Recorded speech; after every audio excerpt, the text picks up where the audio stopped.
Finally, the Dladlas and the Magwazas have made peace and they are proceeding with the preparations of Umabo. Hello, hi, and welcome back to the channel where, of course, I am bringing you your most Mzansi favorite soapy reviews. And in this video, we are looking into Tonga.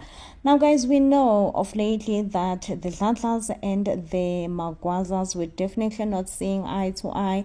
The Dladlas were even forcing their daughter Umbali to call off everything and return home. They were even saying that izinkomo zakwamagwaza zingabuyela noma kunini. Thankfully, Usanele, who came into his senses and decided and saw that it is his responsibility to bring peace within his in-laws and his family, and he took that up on him, and indeed he brought nothing but a peace within his family and the Dladlas. Now they are preparing for Umabo, yay, and they are of happy and they are complimenting how good of a man Usanele is. Bayasholana ukuthi Usanele angafani nje neze namanye amalunga umndeni wakhe because uzithobile akazikhukhumezi. Even all brothers bakaMpali bayasholana ukuthi no even ngisho emsebenzini ave eziphethe kahle Usanele nkosi yami uziphethe kahle isicefe akayikhukhumezi nje sidalo ulo muntu nje akawuyena akashintshi ngisho nasemsebenzini hayike halala Mbali shuthi ngempela wakhetha kahle wakhetha kwakhetheka hayike lana ke uMbali uyahamba ke uyobona uSanele phela esayithini ngathi ngempela ama preparations omabo. It is what it is. This is the final stage of getting married and it is happening. Okay, kuyashadiwa la ekhaya halala and I'm like, wow, ngaze happy.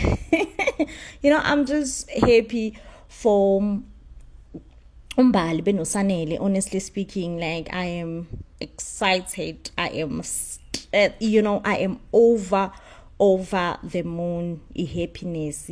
Umbali benosanele, and Usanele also goes back to his family. Ugo reporter get feedback wokuthi yay kuhambe kahle ngelana kwamagwaza. Now inkinga kaSanele ke ekhona ukuthi usasenenkinga of holding on to uBanele, even though eyile kuGumede and uGumede wamtshela what needs to be done, which is to let Usanele go. But shame bandla uyambona lana ukuthi Usanele usasenenkinga of letting go of uBanele, and bayakhuluma lana. And I think one of the reasons ukuthi Usanele still wants to be around because they all believe ukuthi bandla Usanele rather uzama usenkingeni nokushada noGadla and udinga usizo lukaSanele urgently.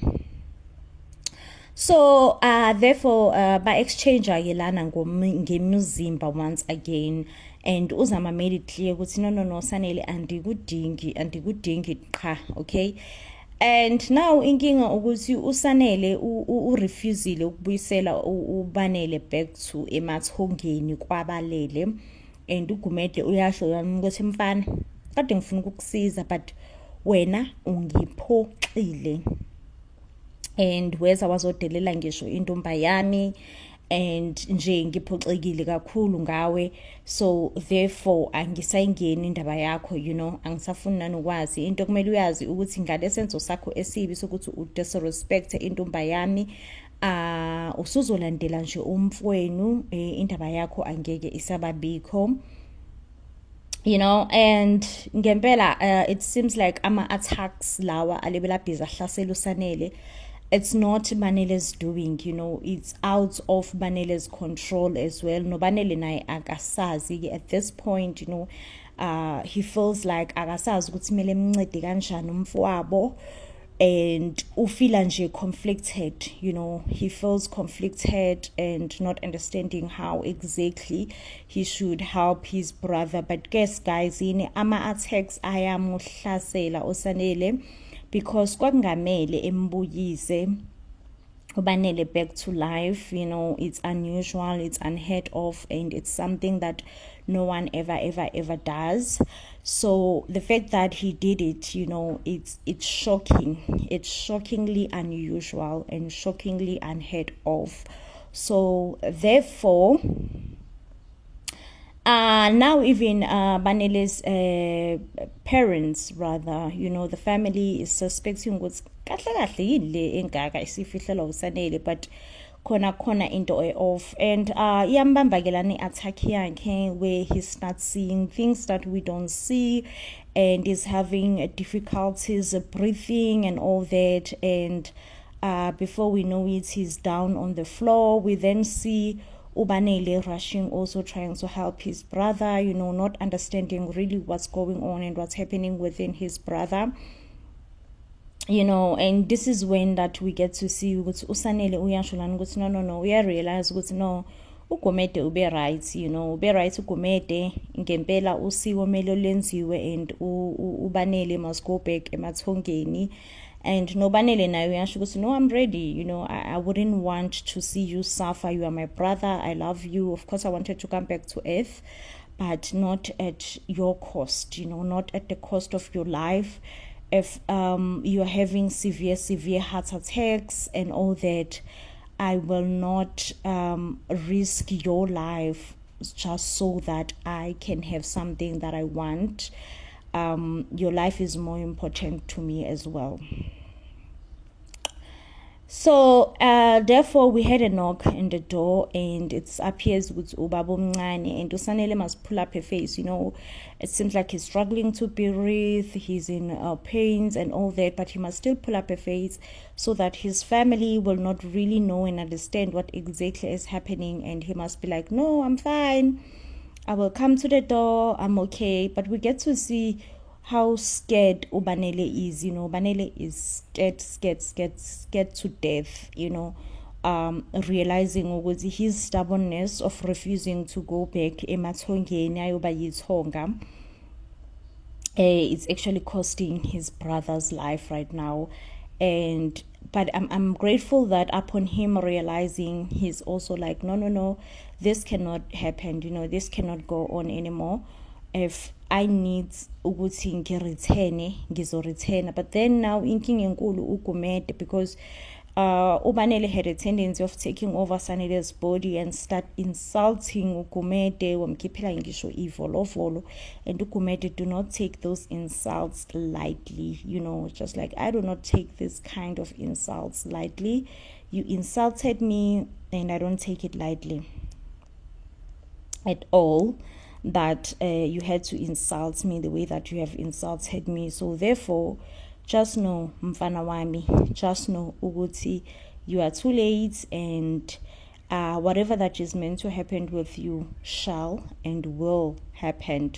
And mina ngokwami Gumede ngizozikhipha klar ezindabeni zakho, because ngiyarefusa ke sana. I refuse ukuzingena at this point and moment.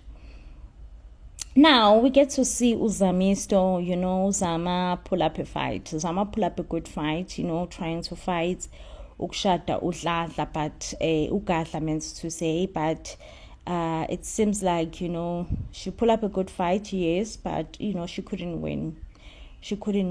And it seems like intando kababakhe, or her father's wish will come to surpass. She will get married now. She's more submissive now. She's more like, what, ngizoyenza kumele kwenziwe, intando kababa ngizoyenza, I will get married kugadla, and that will be it. That will be the end of the story. I will get married, and that's that. And of course uNtanzi is more happy nogadla naye, as soon as he finds out ukuthi uLuntosana uzoshada, he's just like, yes, I told you guys ukuthi this is the right thing to do, nanani. I mean, I feel sorry for uZamisto, but I definitely don't see the wedding happening, especially because Ubanele is still around. I I really strongly seeing Ubanele stopping the whole marriage shmek, okay, saying hayi ngozami stowami, it's not happening, okay. Honestly, I hope that Usanele is able to stop the marriage, because no one deserves a forced arranged marriage, like absolutely no one. People need to choose who they want to marry and get married when they are happy. So to make Zama to get married unhappily, it's definitely out of the question. So yeah, I for one, happy moments for me that Ozama will get to choose who and she wants to marry. Lisana labe no Sparakhe uqala uthi hayi lutho, oh akunamsebenzi nje la uzothola, awukho kwawona nkosabo umsebenzi, not to even awukho nje umsebenzi, but then realizes ukuthi no, I'm just teasing you when a brother-in-law, of course umsebenzi ukhona, and it's totally understandable ukuthi, you know, the time your business was not doing well, now you had to think for yourself and just be like, oh no, I need money, you know, how am I going to live without money? So it's totally understandable that you had to think for yourself, you know. It's something that I totally get, you know. And please, I hold no grudges. I hold no hard feelings to you. It is what it is. And I'm happy that, you know, things happened the way that they happened. So that, like, no hard feelings, kinda, okay? Yay, guys, ni wazwa senkingeni usanele. Angiyazi mina inkinga enjeni. Lalela, nawo amantombazane mabili amantombazane uyedwa usanele kodwa imphefumulo mobili, and wonke lamantombazane wowuthu, oh I am funa kodwa usanele uyayithithizela. So usanele, this is where he actually find out ukuthi ubanele again stole his body and go and use it with Zama. However, indlela akathuke ngayo when he actually finds out. And in the midst of it all, again, nangu uMbali sto uzomvakashela. You know, Mbali phela is that wife, is that girlfriend nje onkanqeni okuvele ezokushaya ngenkulu surprise le emsebenzini ethi hayi ngeke ngikusurprisile, you know. Uzama also feels like a bit jealous, understandably so, you know, understandably so. But bingelela na gelala Uzama benoMbali. I mean, it's clear ukuthi uMbali benozama at this point they are enemies. At this point there is no friendship there, zero, none, okay? Because uMbali also feels like ukuthi hayibo nangu Uzama ifuna ukungithathela indoda. Lalela guys, indoda kuyona yokudlala. So indoda ivila kancane, oh inyama, so nje umuntu befuna ukuthathela indoda. Lalela, that person is actually saying we are now enemies, okay? Kodwa guys, muhle uMbali mina ngiyamthanda, oh ndizithandela uMbali, but ke noSama muhle naye ngendlela yakhe, but uMbali muhle. Anyway guys, uMbali uzobika la ukuthi yey phela ekhaya sengibatshelile ukuthi nje ziyawushaya. So nje yey kuzobe kubusy, asithungise mama, kuzobe kubusy kuyisiphithi, you know.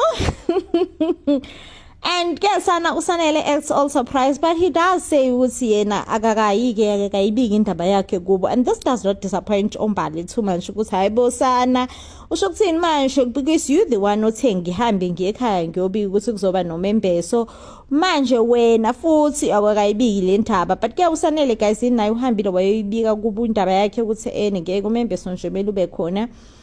At this point he must at this point it must, like, it's just have to happen, you know. I mean, at first uMakhumalo was just not keen to the idea. It's just like, Sanele, oh, like ubhuti wakho kunintsi sidila nakho la ekhaya, and wena usufuna umembeso futhi, like khawume kancinci, oh, like let's just deal with one thing at the time. But Usanele was just like, there is no one thing at the time here that I'm allowing, sorry, and say nje umembeso has to go on, non-negotiable, okay, it's just have to move, you know. So yeah guys, I I think vele ke umembeso ke uyawushaya angazi guys yeah I feel like mina ngibheka dates ngibheka dates is safe any dates ukuthi kahle kahle umembeso ushaya nini ushaya nini zuphohloza nini okamembeso because sana me once iFrancity iRoke sana ngizobukela kahle ngazi kahle ukuthi and also kusenzakalani ngoMamphalisto bafethu kusenzakalani not uMamphalisto I mean uZama guysini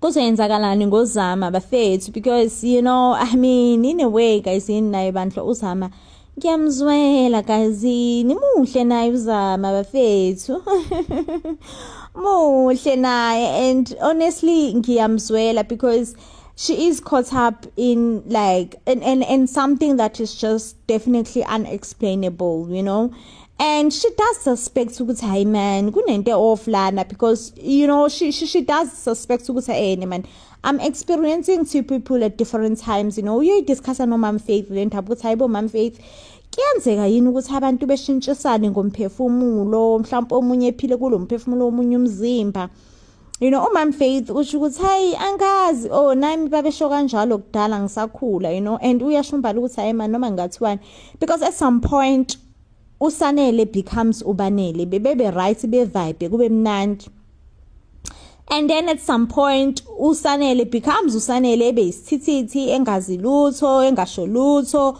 nje ethithizele nje and she feels content she feels content ukuthi hayi noma ngathiwani bafowethu noma kungathiwa ntoni nantoni na angi experience umuntu oyedwa like ngi experience two different people hayi ke guysini umbali ke lana ke umbali ke not umbali uZama makungena ke lana uMam Faith noPhinda uPhinda nkosami uselele nje eculele ingoma somshado ke ucula ingoma somshado nkosami ngoPhinda and umbali ucikeke uPhinda uthi indlela engijabule ngayo hayi uFaith ke lana uyasho ukuthi kodwa uzowujabulela umembeso kaMama Gwaza ungazi ukuthemba ukuthi kahle kahle uze kuwena owakho lo membeso uyasho ukuthi no even though umembeso ungazile kumina umembeso kungawona wami but nje mina ngihappy ukuthi nje la endaweni sizoke sigcame nje nathi sibe abantu aba right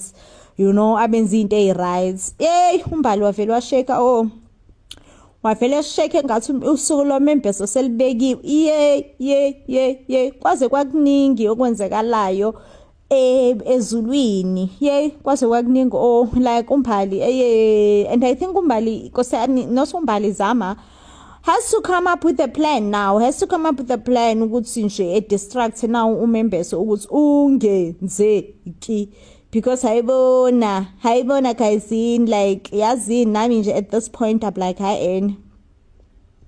isanecebo wena Mphalisto isanecebo wenze sure ukuthi nje yazini yonke into iba distracted because njani ke ngoku because we are all rooting for uZama phela la I mean for is it uZama umbali yes uZama I am rooting for uZama guys I'm not even gonna lie and say I am rooting for uZama hayibona guysini angeke phela kube right anyway my what do you all think about ifight kaMduduzi noMpangezitha hawe ngase ngamzwela uPhinda ngene angazi nomkhoma lakho uPhinda ngene noma ubani igama lakhe maseseliphelele but ngiyamzwela because I know ukuthi icathulo kaMduduzi sizoba too big for yena sizoba nkulu yese kwazi ngisho ukuyigqoka ngeke nkosami uPhinda ihlale ididizela even ngisho umbhalo umbukela phansi uthi hayibo uZama mina usayingeke bafethu azinje uphinda sekuthi uzofila icathulo kababa omncane hayi ngeke bafethu like anibeni serious nje uphinda ngeke sekwazi ukuyigqoka icathulo kababa omncane but ke guysini nangoke uFaith uyimisele ukuthi nje uzofa nentihlo kaMntanakhe anyway inkosi yami kuthi umama oqotho vele wenze njalo uthatha ibibi lomntanakhe elifihle anyway this definitely does bring us to the end of the review. Now, please do comments down below and tell us what do you think about issue kaMembeso. Uyenzeka noma.